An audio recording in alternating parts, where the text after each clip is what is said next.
დიდი მადლობა თქვენი დროისთვის. სირიაში რამდენი წლის შემდეგ დაბრუნდით? 13 წლის შემდეგ.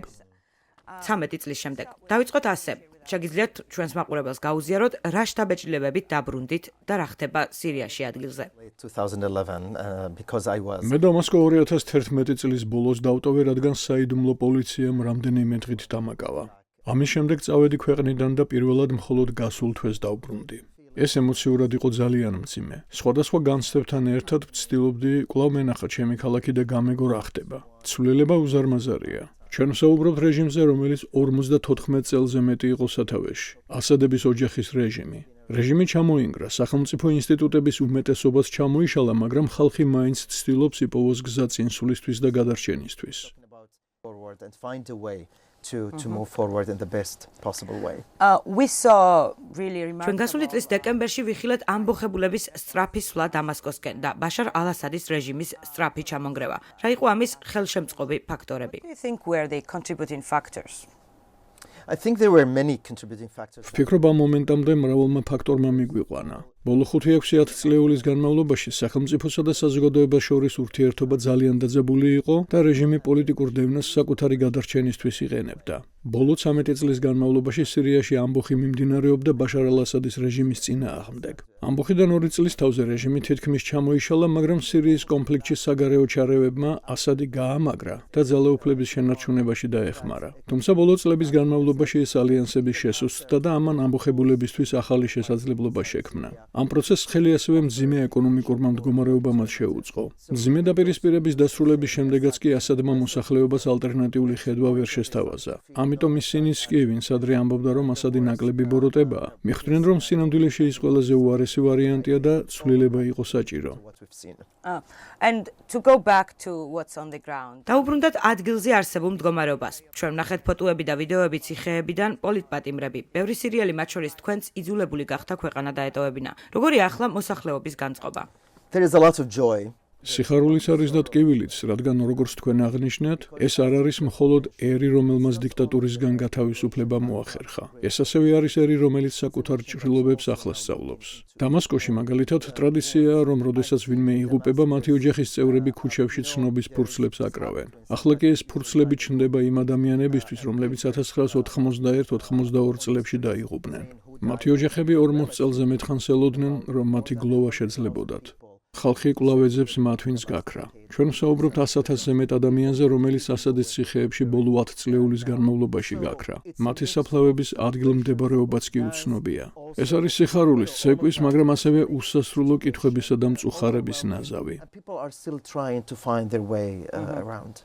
როდესაც ვსაუბრობთ ბაშარ ალ-ასადის და მისი მამის მმართველობაზე სირიაში, როგორ მოახერხეს მათ ძალაუფლების შენარჩუნება, განსაკუთრებით იმ ფონზე, როცა ასადი ალავით უმცირესობას წარმოადგენდა. ჩვენი აუდიტორიისთვის, რომლებიც შესაძლოა კარგად არ იცნობენ ამ თემას, როგორ მოახერხა ასადმა ნახევარი საუკუნის განმავლობაში ძალაუფლების კონსოლიდაცია. ის ერთ-ერთი ყველაზე სისხლიანი დიქტატორი იყო რეგიონში. სირიის ომის დროს 9 მილიონზე მეტი ადამიანი დაიღუპა. 50+ years That's a great question because in 1973 წელს ბაათის პარტიამ სამხედრო გადატრიალების გზით აიღო ძალაუფლება. ეს იყო ტოტალიტარული პარტია. 1975 წელს გადატრიალება მოხდა უკვე პარტიის შიგნით. სამხედრო კომიტეტმა დააპატიმრა პოლიტიკური ხელმძღვანელობა. 1970 წელს კი კომიტეტის ერთ-ერთმა წევრმა ჰაფეზ ალ-ასადმა კომიტეტის დანარჩენი წევრები ციხეში ჩასვა და ხელისუფლებაში მოვიდა. ასე რომ ეს იყო რეჟიმი, რომელიც გადატრიალების შიგნით გადატრიალების გზით ჩამოყალიბდა. ამის შემდეგ მან შექმნა ისეთი სისტემა, რომელსაც ვერავინ გადატრიალებით ვერ დაამხობდა, რადგან შიში ჰქონდა, რომ მასაც იგივე ბედი ელოდა. შემდეგი 50 წლის განმავლობაში ჩაგვრა ციხეები და საიდუმლო პოლიცია იქცა მისი მმართველობის ძირითად მექანიზმად. საიდუმლო პოლიცია ფაქტობრივად იმ წლებში სირიაში ყველაზე მსხვილი დამსაქმებელი გახდა. ყველა ერთმანეთს უთვალთვალებდა. პოლიტიკური ცხოვრება, მედია და საზოგადოებრივი სივრცე მთლიანად ტოტალიტარულმა რეჟიმმა მოიცვა. სხვა აზრისთვის ადგილი არ არსებობდა. ხალხი იძულებული გახდა მიწისქვეშა ოპოზიციაში წასულიყო და ამას მოჰყვა ჯანყი 2011 წელს. And that's for აბუ the past, მუჰამედ but ალ-ჯოლანი, რომლის ნამდვილი სახელია აჰმედ ჰუსეინ ალ-შარა, ხელში აიღო ძალაუფლება. რა მოლოდინები არსებობს მის მიმართ? ვიხილავთ უფრო ინკლუზიურ სირიას, თუ მისი წარსულის გათვალისწინებით, ვიხილავთ უფრო რელიგიურად კონსერვატიულ, ჩაკეტილ საზოგადოებას, რასაც შესაძლოა რეპრესიები მოხვდეს ქალებისა და უმცირესობების მიმართ. minorities as well as women. Yeah, that's a great. ეს არის შესანიშნავი შეკითხვა და ამ კითხვაშივეა პასუხის დიდი ნაწილი. როდესაც თქვენ ახსენეთ მისი ნამდვილი სახელიც და ჯოლანი. ახლა ყველა სერიალი ცდილობს გაარკვიოს, ჩააბარა თუ არა მან წარსულს თავისი ძველი იმიჯი როგორც ტერორისტული დაჯგუფების ლიდერმა. ის ამბობს, მე აღარ ვარ დაჯგუფების მეთაური, მე ვარ პოლიტიკოსი, რომელმაც უნდა ააშენოს სახელმწიფო ყველა სირიელისთვის. მაგრამ ეს ძალიან დიდი დაპირებაა. ბევრი ადამიანი ამას სკეპტიკურად უყურებს. ისინი ელოდებიან და აკვირდებიან, რას მოიტანს მომავალი. რეჟიმის კოლაფსის შემდეგ სახელმწიფო ინსტიტუტები პრაქტიკულად დაიშალა. და ახლა ყველას ესმის, რომ მათი აღდგენა გადამწყვეტია ქვეყნის მომავლისთვის. მაგრამ ის თუ როგორ აღდგება ეს ინსტიტუტები, განსაზღვრავს, როგორი იქნება ქვეყნის მომავალი. და სწორედ ეს არის ის გამოწვევა, რომელიც ჯერ კიდევ დიდი ხნის განმავლობაში დარჩება. Remain for some time around in Syria. We don't have ანუ არ ვიცით რა გზას დაადგება ალ-ჯოლანი. Al-Jolani. What route is Al-Jolani going to take? We don't have an answer. ამჟამად ჩვენ არ გვაქვს პასუხი იმაზე, რა გზას აირჩევს ალ-ჯოლანი. თუმცა ჩვენ ვხედავთ, რომ სირიაში პოლიტიკურ სივრცეში ბრძოლა მიმდინარეობს. ზოგიერთი პოლიტიკური მოთამაშე უკმაყოფილოა, რადგან თვლის, რომ ჯოლანი მთელი ძალაუფლების მონოპოლიზებას ცდილობს. ზოგი მიიჩნევს, რომ ახალ ხელისუფლებას უნდა მიეცეს დრო თავის შესაძლებლობების დასამტკიცებლად. მაგრამ უკვე ისმის ხმები, რომ შესაძლოა, როცა პრობლემა გამოჩნდება, მოვლენები ისე შორს წავიდეს, რომ მათი შეჩერება უკვე გვიანი იყოს. Is key, and that's the pull and push that we're witnessing now. And that applies to ეს ყველაფერი ქალთა უფლებებსაც ეხება. ჩვენ ჯერ არ ვიცით თუ როგორ აისახება მისი პოლიტიკა ქალთა მდგომარეობაზე. ან არის რაიმე რაც ამ საკითხზე მეტ ინფორმაციას მოგცემს. Syrian women have played a huge role. სერიალმა ქალებმა დიდი როლი შეასრულეს სამოქალაქო ომისას და მათ შეუძლიათ თავად ისაუბრონ ამ თემაზე. ბოლო დროს ქალთა ორგანიზაციები მეტად აქტიურობენ. ერთ-ერთი ასეთი ჯგუფი რამდენიმე დღის წინ შეხვდა აჰმედ ალ-შარას და მათ შორის იყვნენ ქალები, რომლებიც არ ატარებდნენ თავსაბურავს, რაც ბევრისთვის მნიშვნელოვან ნიშნად იქცა. მთავარი კითხვა იყო, მისი მმართველობის ქვეშ იქნებოდა თუ არა ქალთა უფლებები შეზღუდული. მაგრამ ამ ეტაპზე ეს ასე არ ჩანს.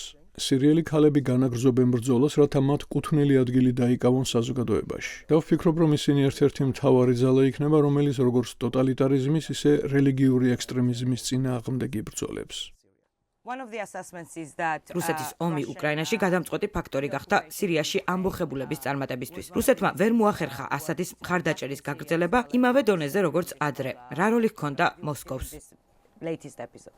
პრეზიდენტი ვლადიმირ პუტინი ერთ-ერთი მთავარი მიზეზია, რის გამოც ასადი 2013 წლიდან 2024 წლამდე ხელისუფლებაში დარჩა. 2011-12 წლებში ასად საკუთარი ხალხი აუჯანყდა.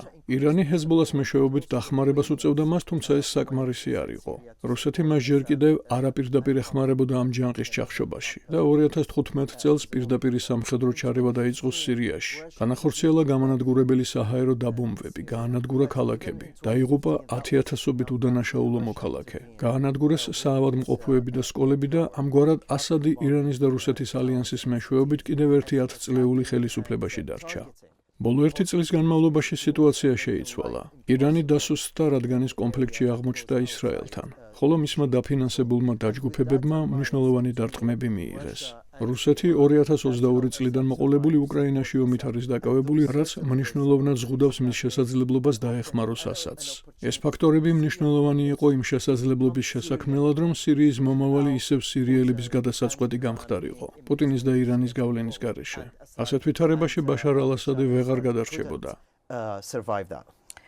Russia maintained რუსეთს სირიაში საკმაოდ სერიოზული სამხედრო წარმომადგენლობა აქვს. მას ადგილზე საჰაერო და საზღვაო ბაზა ჰქონდა. ახლა ვხედავთ ცნობებს, რომ მათ ბაზებიდან შეიარაღება გააქვთ. ასევე ვიხილეთ რუსული დელეგაციის ვიზიტი სირიაში, სადაც სირიის ახალმა ხელისუფლებამ მოსკოვს ბაშარ ალ-ასადის ექსტრადაცია და ომისგან მიყერებული ზიანის ანაზღაურება მოსთხოვა. რა მდგომარეობაშია ახლა სირიისა და რუსეთის ურთიერთობა? ვიხილავთ თუ არა რუსული ბაზების სრულად გასვლა სირიიდან? თუ ეს საკითხი კვლავ კითხვის ნიშნის ქვეშ დგას? There is a naval base on the ხმელთაშუა ზღვაში მდებარე სამხედრო საზღვაობაზე ერთადერთი იყო რუსეთისთვის ყოფილი საბჭოთა კავშირის საზღვრებს გარეთ. სწორედ ამიტომ იყო პუტინისთვის კრიტიკულად მნიშვნელოვანი ასადის მხარდაჭერა, რათა ეს პოზიცია შეენარჩუნებინა და დაემტკიცებინა, რომ რუსეთი კვლავ დიდი ძალაა.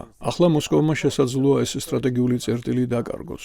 ამჟამად დამასკოს ახალი ხელისუფლება ფრთხილობს და ღიად არაცხადებს, რომ ანტირუსული ძალა გახდება რეგიონში. ისინი ცდილობენ არც ერთი საერთაშორისო ან რეგიონული ბლოკის ნაწილი არ გახდნენ, რადგან სირია ახლა ძალიან მოწყვლადია.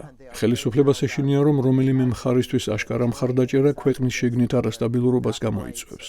ბაშარ ალ-ასადის ექსტრადიცია კი ჩემი აზრით არ მოხდება. სულ მცირე მანამ, სანამ ვლადიმირ პუტინი ძალაუფლებაშია, რადგან მას სურს აჩვენოს, რომ როდესაც მისი მოკავშირეები მარცხდებიან, რუსეთი მათთვის მაინც თავშესაფრად რჩება. თუმცა ვფიქრობ, რომ სირიის სამხედრო ბაზებზე მოლაპარაკებები მაინც გაიმართება. საბორაუდოდ საჰაერო და საზღვაო ბაზებთან დაკავშირებით რაღაც ტიპის დათმობები იქნება. სამაგიეროდ სირიის ხელისუფლება აუცილებლად მოითხოვს რაიმე გარანტიებს, რაც ქვეყნის სტაბილურობას შეუწყობს ხელს და უსაფრთხოების გამოწვევების მოგვარებაში დაეხმარება. challenges inside Syria. რაც შეეხება სხვა ძალებს, როგორია ნატოს ქვეყნების და შეერთებული შტატების ჩართულობა. ხედავთ თუ არა მათ ინტერესს ამ პროცესებში. თხადია თურქეთმა მნიშვნელოვანი როლი შეასრულა ბაშარ ალ-ასადის რეჟიმის წინააღმდეგ ამბოხებულთა მხარდაჭერაში. როგორია ამერიკის როლი და რა შეიძლება ითქვას თურქეთსაც. ნატოს ვახსენებ, რადგან თურქეთი ამ ალიანსის წევრია. What's the role of Turkey as well? კონტექსტისთვის 2014 წელს შეერთებული შტატების ხელმძღვანელობის შექმნილმა გლობალურმა კოალიციამ სირიაში ნაწილობრივი ინტერვენცია განახორციელა, რათა ებრძოლათ ეგრეთ წოდებული ისლამური სახელმწიფოს ტერორისტულ დაჯგუფებასთან. დღესაც შეერთებული შტატები გარკვეულ სამხედრო ყოფნას ინარჩუნებს ქვეყნის ჩრდილო-აღმოსავლეთ რეგიონში, სადაც ქურთების მიერ მართულ ძალებს უჭერს მხარს. თუმცა დიდი ალბათობით ვაშინგტონი უახლოეს ან საშუალოვადიან პერსპექტივაში სირიიდან სრულად გავა. ამ პროცესში მოლაპარაკებები გარდაუვალია. სირიის ახალი ხელისუფლება დაინტერესებულია დასავლეთთან და შეერთებულ შტატებთან პოზიტიური ურთიერთობებით, განსაკუთრებით იმიტომ, რომ მათ სურთ ამერიკამ სირიაზე დაწესებული სანქციები გააუქმოს. ამავდროულად თურქეთიც მნიშვნელოვან როლს ითამაშებს. თუმცა არ ვფიქრობ, რომ რომელიმე ქვეყანა სირიაში დომინანტურ ძალად ჩამოყალიბდება, რადგან ამის რესურსი არც ერთს არ აქვს. სირიის გეოგრაფიული მდებარეობა თურქეთსა და ევროპას შორის, ხოლო სამხრეთით არაბულ სამყაროსთან აყალიბებს მას როგორც ძალთა ბალანსის ადგილს. ეს ნიშნავს, რომ ერთი მხარის სასარგებლოდ ბალანსის დარღვევა რთული იქნება. რუსეთს ახლა სირიაში სერიოზული პრობლემები აქვს, როგორც საზოგადოების, ისე პოლიტიკური ხელმძღვანელობის თვალში, რადგან ის წლების განმავლობაში ასადს უჭერდა მხარს. თუმცა პარალელურად დასავლეთიდან აშკარად ჩართულობაც არ ჩანს. თუ დასავლეთი უფრო აქტიურად ჩაერთვებოდა, იარსებებდა კი ურთიერთობების გაუმჯობესების პერსპექტივა. დასავლური ჩართულობა ამ ეტაპზე შეზღუდულია, თუმცა ზოგადად პოზიტიური ტენდენცია შეიმჩნევა. რეგიონული სახელმწიფოების ჩართულობა კი უფრო აქტიურია. ვფიქრობ, შეერთებული შტატები და დასავლეთი ახლა აკვირდებიან, როგორ ირეაგირებენ მათი რეგიონული პარტნიორები. შემდეგ კი ამაზე დაყრდნობით შეიმუშავებენ საკუთარ პოლიტიკას. საერთო ჯამში ვფიქრობ, დასავლეთს აქვს ინტერესი, რომ სირიაში პოზიტიური როლი ითამაშოს. განსაკუთრებით ახლა, როცა ქვეყანაში რეალური პოლიტიკური ცვლილებები მიმდინარეობს. ბოლო 6-7 წლეულის განმავლობაში სირია უფრო მეტად იყო დაკავშირებული საბჭოთა კავშირთან და შემდეგ რუსეთთან. ახლა კი სირია ახალი პოლიტიკური რელსების ძიებაშია და ეს ძალიან მნიშვნელოვანი ცვლილებაა. დასავლეთ შეუძლია კონსტრუქციული ეკონომიკური როლი ითამაშოს ქვეყნის სტაბილიზაციის პროცესში. ამით შესაძლებელი გახდება ირანის და რუსეთის შემდგომი ჩარევის თავიდან არიდება სირიის პოლიტიკურ პროცესებში. ეს კი არა მხოლოდ სირიაზე, არამედ მთლიანად რეგიონზე მოახდენს გავლენას. კიდევ ერთი მნიშვნელოვანი საკითხი სირიის ქურთული მოსახლეობის მომავალია. ამჟამად მიმდინარეობს მოლაპარაკებები. შეგიძლიათ აუხსნათ ჩვენს მაყურებელს, რა ეტაპზეა ეს პროცესი, ასევე როგორია სირიის ეთნიკური მრავალფეროვნება და რა შესაძლებლობებს ან გამოწვევებს ქმნის ეს. ჩვენ უკვე ვისაუბრეთ ბაათის პარტიაზე, რომელმაც ძალაუფლება მე-20 საუკუნის 60-იან წლებში მოიპოვა. რაც განსაკუთრებით ქურთების მიმართ მკაცრ პოლიტიკაში გამოიხატებოდა. სინამდვილეში სირიაში ყველა ჯგუფი ჩაგრული იყო, მაგრამ ქურთებს ეს ეთნიკური ნიშნით შეეხო. მათ აკრძალული ჰქონდათ თავისი ენის გამოყენება საჯარო სივრცეში. ბევრ მათგანს სირიის მოქალაქეობას კი არ ჰქონდა და ისინი იურიდიულად აღიარებულები არ იყვნენ. ისინი ვერ იღებდნენ სამსახურს სახელმწიფო სტრუქტურებში და ვერ სწავლობდნენ უნივერსიტეტებში. ეს დიდი განხეთქილების მიზეზი გახდა არაბულ და ქურთულ მოსახლეობას შორის. დღეს სირიის ჩრდილო-აღმოსავლეთში ქურთების მართულ ავტონომიურ რეგიონსა და დამასკოს შორის მოლაპარაკებები მიმდინარეობს. ეს პროცესი გადამწყვეტი იქნება იმის განსაზღვრაში, თუ როგორი იქნება სირიის მომავალი. თუ ეს ორი მხარე მოახერხებს მოლაპარაკებას და ურთიერთშეთანხმებას, ახალი ინკლუზიური სოციალური კონტრაქტის შექმნა შესაძლებელია. მაგრამ თუ მოლაპარაკებები ჩავარდება, ამან შესაძლოა სირია ახალი სამოქალაქო ომის საფრთხის წინაშე დააყენოს. ფიქრობთ, რომ სირიაში ქურთების საკითხი კანალის ჩიტია მაღაროში. I see that დიახ, ქურთული საკითხი სირიაში ერთდროულად არის როგორც გამოწვევა, ასევე შესაძლებლობა. თუ ის სწორად მოგვარდება, ქვეყანას შეუძლია გადავიდეს ახალი ტიპის სოციალურ შეთანხმებაზე, რომელიც იქნება პლურალისტური და ინკლუზიური. წინააღმდეგ შემთხვევაში ერთადერთი შესაძლო სცენარი იქნება ქვეყნის დაყოფა და რეგიონების ერთმანეთისგან დაშორება. ეს კი სხვებსაც წაახალისებს, რომ იგივე გზა აირჩიონ. სწორედ ამიტომ ეს გამოწვევა და ტესტია სირიის მომავლისთვის. ამ პროცესს გადამწყვეტი მნიშვნელობა აქვს ქვეყნის სტაბილურობისთვის. როგორ იქნება ალავიტების მომავალი, რომელთაც ასათის მმართველობის პერიოდში ძალაუფლება ეპყრათ? საზოგადოებაში მათ მიმართ დიდი უკმაყოფილება და მტრობა არსებობს, რადგან მათ წლების განმავლობაში ჰქონდათ უპირატესობა. ასადის ოჯახი ალავიტური რელიგიური უმცირესობიდან მოდის. თუმცა მიუხედავად იმისა, რომ ასადმა მოახერხა სირიის მართვა სექტური დაყოფის გამოყენებით, ეს არ იყო მთლიანად სექტარული რეჟიმი. ეს არ ნიშნავდა იმას, რომ ყველა ალავიტი ავტომატურად პრივილეგირებული იყო და ყველა არაალავიტი დაჩაგრული. ეს საკითხი უფრო რთულადაა ასახსნელი, მაგრამ ასადი ყოველთვის ცდილობდა გაეძლიერებინა სექტარული დაყოფა. ის იყენებდა პროპაგანდას იმის დასამტკიცებლად, რომ მისი მმართველობის გარეშე ალავიტები განადგურდებოდნენ. ქუჩებში ამოწყოდნენ და გადარჩენისთვის მათი ერთადერთი შანსი ასადის მხარდაჭერა და დანარჩენების ჩაგვრა იყო. ახლა მთავარი კითხვა ის არის, როგორ უნდა წარიმართოს სამართლიანობის აღდგენის გარდამავალი პროცესი. ეს სერიოზული საკითხია, რადგან ახალი ხელისუფლებისგან ამაზე რაიმე მნიშვნელოვანი განცხადება ჯერ არ მოგვისმენია. ამჟამად ალავიტების წინააღმდეგ სირიაში ძალადობის მცირე შემთხვევები დაფიქსირდა, თუმცა ეს ჯერ კიდევ შეზღუდული მასშტაბისაა. ეს საშიშია, რადგან შესაძლოა ეს ტენდენცია გაიზარდოს.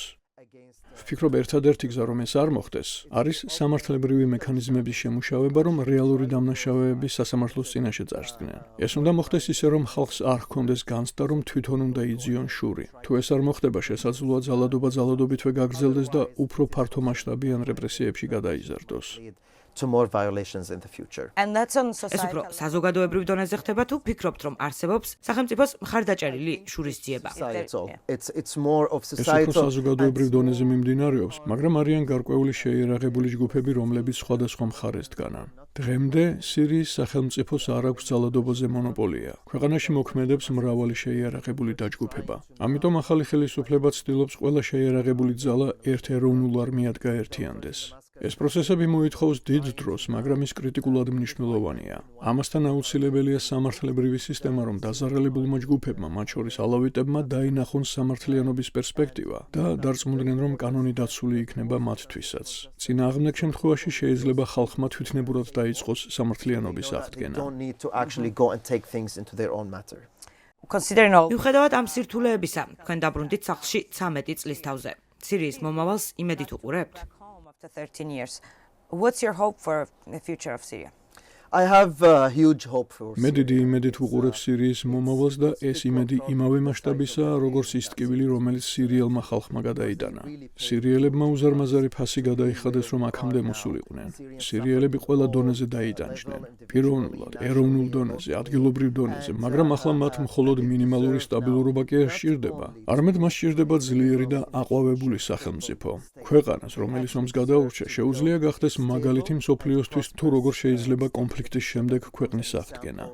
მე ვხედავ, რომ ხალხი მზად არის იმუშაოს ამის მისაღწევად. მე ვიცი, რომ გამოწვევები უზარმაზარია, მაგრამ ასევე ვიცი, რომ ერს, რომელმაც ასადის წინააღმდეგ ამდენი წელი იბრძოლა და მიუხედავად ყველა დაბრკოლებისა განაგრძობდა ბრძოლას, ვერავინ ვერ შეაჩერა, ვერც რუსეთმა, ვერც ირანმა, ვერც საერთაშორისო პოლიტიკურმა თამაშებმა. ყველაფერს გააკეთებს იმისთვის, რომ საკუთარი ქვეყანა თავიდან ააშენოს. what it takes to rebuild their country. Thank you very much. Thank you.